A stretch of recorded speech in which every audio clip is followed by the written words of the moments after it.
Welcome back to DXB today. Our topic today, one of our favourites, we are talking about the entrepreneurial journey. The journey to becoming an entrepreneur, or are you just born an entrepreneur? Is it something in your genes?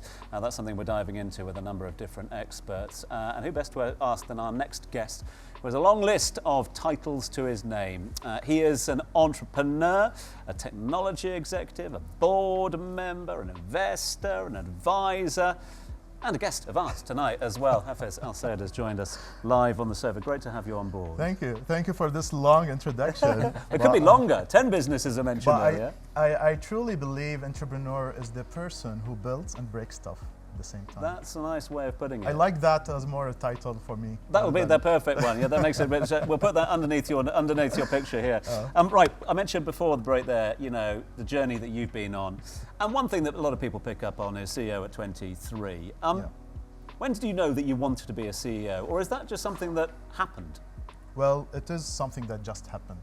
I think if you have an idea, you have a passion towards something, and you want to do it, you're already a CEO of yourself. So you don't need someone to tell you are a CEO. I think when you have a responsibility and you want to take it to the next level, you become a CEO of yourself. But for me, titles really doesn't matter much. I like to get into things where we get things done. Okay. And that's what you're really a doer. I think I'm a doer, yeah. I like that. So, I mean, one of the things you do, obviously, you work with Utopia, is that you come in and you are the CEO of many companies, right? It's not just one. And many people I've spoken to on my show are people who are founders who have built a specific business.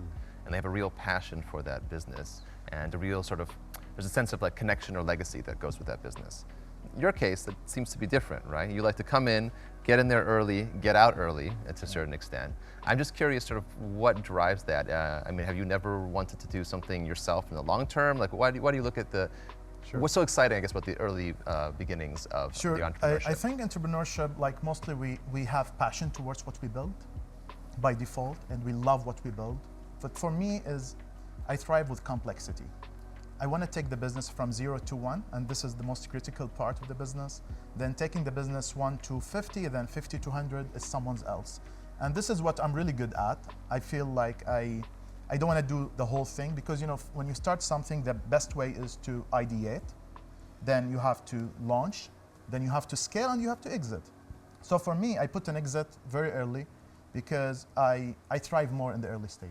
I mean, you must be someone who deals really well with anxiety, because everyone I've spoken to, like those early years, those early days are the most stressful, but you seem to like thrive on that. Yeah, I think you learn a lot from stress and anxiety, but you know, anxiety comes when there is something you want to do, but you don't do it. But when you do all what you can towards something, then, well, you're anxious about it. So it really does not exist from my word. That's perfect. Hafez, you've made it a habit to launch a new startup every 6 months. And as Omar said, that sounds very, very stressful to me. But if you look at some of the serial entrepreneurs of the world, Ashton Kutcher, for example, I remember watching an interview of his wife, Mila Kunis, where she said that he invested in Uber and Airbnb even before it became a thing. And she was saying this funny story about how he was explaining these concepts to her at these early stages when anyone was skeptical to invest in these businesses. Shaquille O'Neal famously talks about how he made an accidental investment in 1999 on this thing called Google. I don't know if you guys have heard about it. So how do you think there's a real skill involved to spot a great idea and have the faith to invest in it? Yeah. So I think most of the great ideas born today, born by accident. If you go back to the history, everyone has their own story. I truly believe there is hidden gems in the market. There's opportunities. And I don't want to be stuck with one thing that takes me a few years where I'm missing a lot of new opportunities. So for me, as I said, even the 6 months might be even lesser, because with AI now you can talk to you can build something in 4 weeks. Really, 4 weeks, complete product business model. And you think it's of equal quality to what was being built in over months? Yes, it's you can do that. It's a very, you don't need, you know, the entrepreneurship, let's say 4 years back, is different today. You don't need 4 people to hire immediately. You can just build everything with AI with a subscription of $20 a month. It's cheaper. And you know, like, also when I jump into new opportunities every 6 months or earlier, because it's cheap to fail. You know, entrepreneurs, to be a good entrepreneur is not the successful one, the one who fails.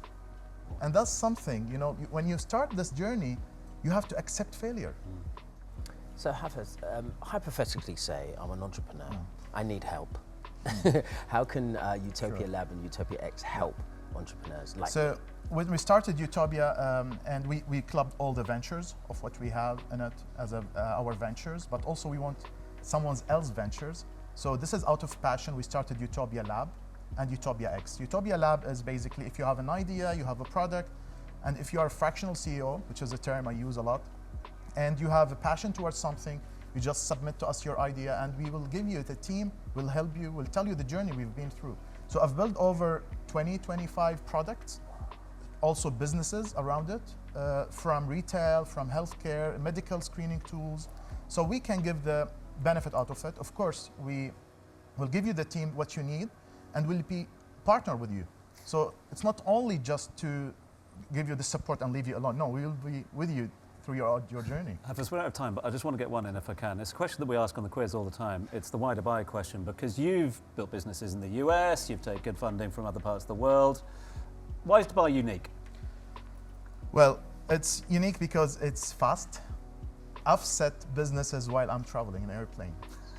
I've done KYC photo while I'm in the airplane. Where you gonna do that? Before takeoff, I started the business. So I think it's fast, and also you have lots of opportunities in the market.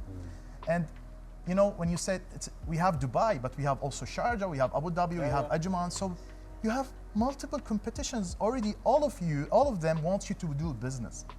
So plus it's, you know, like setting up a license, sometimes it costs you nothing and sometimes costs you like maybe 2,000, 3,000 dirhams. That's just, you need an idea in Dubai. And right now, Dubai, you know, I've been into GITEX, and GITEX North Star is the other version of GITEX, which is mostly for startups. There you can book a booth for 2,000 dirham or 3,000 dirhams and have your product ready there, and you have investors, access to capital. So it's very useful for early ideas, entrepreneurs, and this is a platform where you meet over 60,000 visitors. Yeah, of course. So that's really great. Game changer. Fascinating.